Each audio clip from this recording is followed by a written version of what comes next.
Hey YouTube, it's Firewizard23, and I want to do a little video here. Don't know how long it's going to go. I want to talk about my thoughts on Gilligan's Island, the complete series, as well as the movie Rescue from Gilligan's Island, which was a TV movie from 1978. So here's I guess I should start with the show. I had seen pieces of episodes growing up. I hadn't really watched the entire series, but I watched literally the entire original series 1 through 3. I like it up through season 1, 2, and then by season 3 it's like, okay, can we wrap this up? Like, I get it. Because it really doesn't. It's one of those shows where it never really changes. The show can't really evolve and change, so everything is completely self-contained. Nothing really changes overall. Can't really say much. I enjoy the comedy. I think the episodes where they're actually trying to get off the island actively, like they have a chance to get off, are much more engaging as a watch. I don't care so much for the episodes where a mysterious person comes to the island and they just have fun antics with that one person. I don't like that. I don't think those episodes are really don't hold up well. But it's just the standard plot. Here's the 7 people on the island, how they're trying to struggle and get along. This problem comes up. How do they get off the island because this thing happened? And that's the show. And I don't know if continuing past a 4th season, if it ever got a 4th season, would they have ever continued that? I don't know what Sherwood's plan was for this series. I haven't looked up anything. I just know it's tragic at cancellation.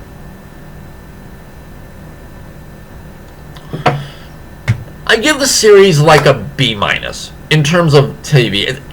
It's fine for what it is. And I certainly understand at the time this was made why it got as popular as it was. Because of all the stuff that was happening in the 60s, it was just an escape. Like, can we just do something ridiculous for 30 minutes?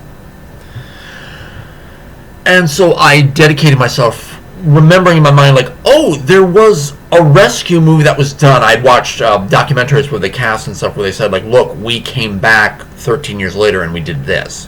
12, 13 years later and did this. And brought most everyone back save for Tina as Ginger. So I made a point of, the main focus of this video is going to be the rescue from Gilligan's Island. So here we go. Here we go. I watched all of the Rescue from Gilligan's Island, courtesy of a YouTube upload. Thoughts? First thing that sticks out to me, Judith, I can't off the top of my head remember her name. The actress who was playing Ginger, that's not Ginger. I'm sorry. She's playing it like someone is trying to pretend to be Ginger Grant. But she's not Tina Louise being Ginger Grant. It's just not the same performance. In fact, one of the biggest problems I had in the film, just from an acting perspective, was the moment when they finally get rescued. You know, movies this long. About halfway through it, a rescue actually does occur, where a plane spots them floating in the ocean, and every cast member is looking up, we're rescued. Rescued. And we cut to each cast member, wow, we're finally rescued after, at this point, 15 years since the original shipwreck. Which is a bit ludicrous, but that's the series of the show. The premise of the show. Like, of this scenario, that they've literally been out there for 15 years and nobody found them. Even by just... Well, then again, people found them by happenstance, but I think some of those were just ridiculous in the series. Like, really? Like, just every possible thing happens where they don't even tell anyone where these people were. But, so they get rescued, and everyone's like, rescued. And we cut to Judith, being Ginger. Rescued. And I'm like, you are not Ginger. No, the read doesn't work, because the cast members, the other 6, are really in this moment of, we have been locked in this story for this long, we are finally rescued. You can hear it in their voice. And if Tina Louise was there as Ginger, she totally would have pulled it off too. She would know exactly what you wanted. And the only thing I can say, and the movie's weakened for it, the fact that we do not have Tina, you want that stepdad you want the 7 to conclude their story, and I've heard some cast members say that, like, we wish we had Tina, because it hurt not to have her. And in another universe, I would have backed a shit ton of money up to Tina Louise's house and said, Tina, I know you fucking hate Ginger. I know you hate being in this show. You'd hated being in it. That was purported for years that she did not like the show because she thought she was tricked into it. I said, look, here's a shit ton of money. We need Ginger. We need the original Ginger back. And it hurts not to have her. As I'm watching the film, I realized we were only at the halfway point and they had been rescued. And it dawned on me that something I wanted to explore with these characters is that they're in a very unique situation, that they've lived together for 15 years, isolated from all of society, and what it would be like to not be together anymore, that breakup, what that would be. By the way, spoilers. I'm spoiling the entire movie. I don't know if that... I'll put that in the video description. You'll get the idea. What that was going to be like, having to separate after that long. That they had learned to get along for that long. And they were a family. They had become this found family, basically. And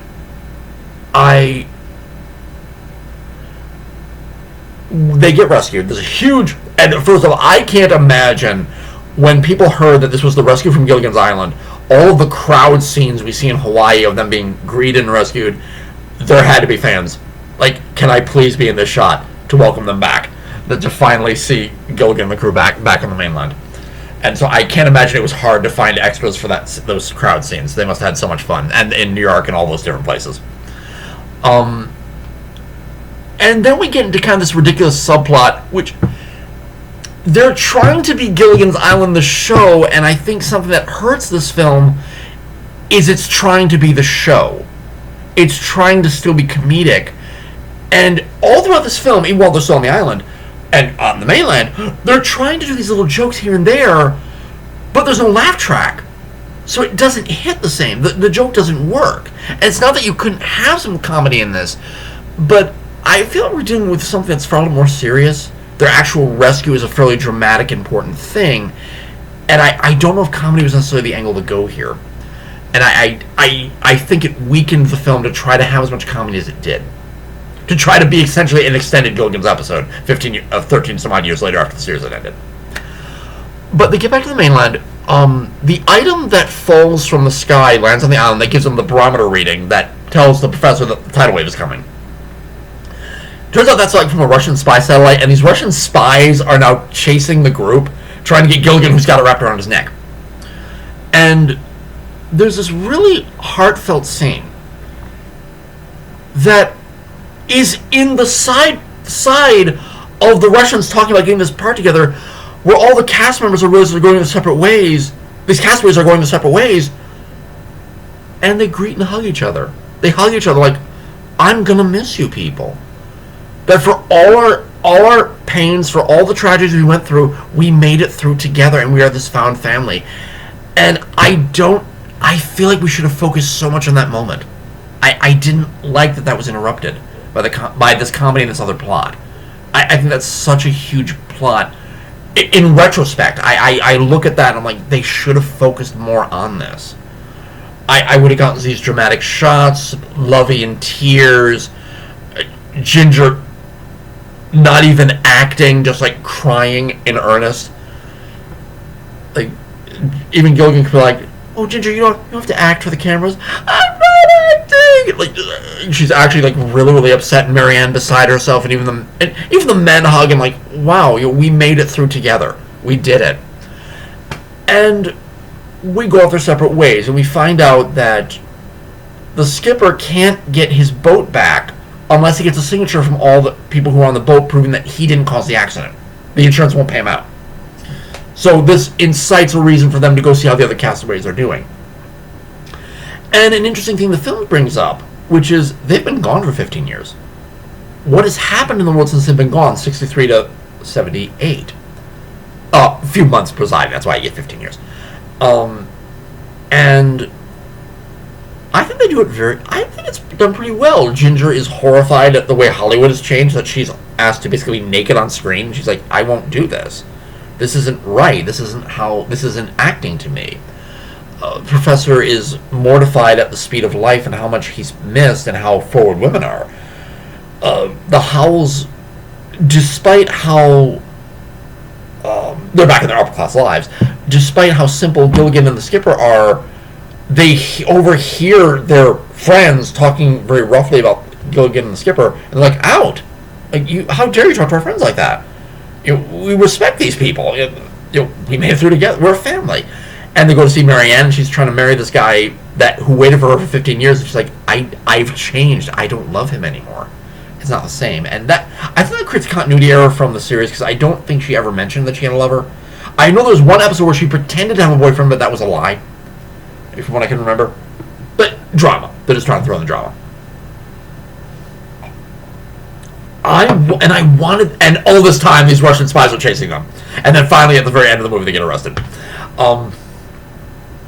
And they get together in the Minnow 2. And the professor kind of sums up the entire premise of the series. Like, look, we were away from for 15 years. Away from envy, greed, pride, and all this stuff. And we learned to work together as a family. And they realize how comfortable they are together. Someone, I think it was Gilligan or someone, who suggested, why don't we go out and do our first tour out on the new Minnow 2, all of us. Yay! And then they wind up shipwrecked back on the same island.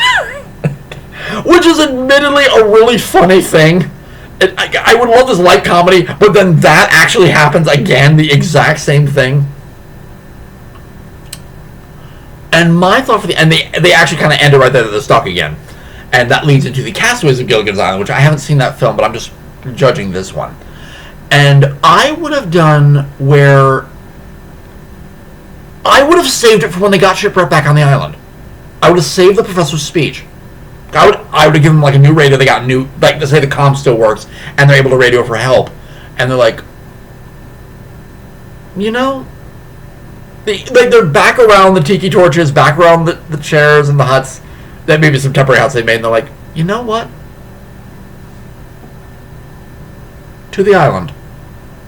And they clink glasses, like, we're together, and this is... It's such a weird situation, but they've lived together for so long, they actually like being together rather than in the real world. I think that would have been a really comfortable thing, that, like, it's such a weird situation, but they actually get along really well now. And they almost don't need the rest of the world. The world has changed without them, and they're happy for it. That they found this paradise of things that are absolutely chaotic all the time, but damn it, they like it. That's what I would have done. As for the movie as it is, I give it a C+. The plots they're trying to throw in here don't merge. I think there's dramatic moments that can be played for dramatic moments. And it doesn't gel well how the movie currently is. I have this idea in my head of what this film could be, and it didn't click it right. And I don't know the budget they had, and Yeah, my main problems. The fact that Tina is not in it. I do not know the discussions they had with Tina, or if she was just like no and she'd hang up the phone. I don't know what happened. The fact that the comedy feels off in this film, like they're not. There's no laugh track, so it just really feels awkward to hear it, and that they don't play the drama for what it really should be. Like, there's real drama that can be played here, and they don't try to capture it. And I think there's real drama to be captured here, and real humanity in what these 7 people have gone through that isn't captured fully on screen. So, that was my thoughts on Gilligan's Island and the rescue from Gilligan's Island. This is Firewizard23. Take care and bye-bye for now, everybody.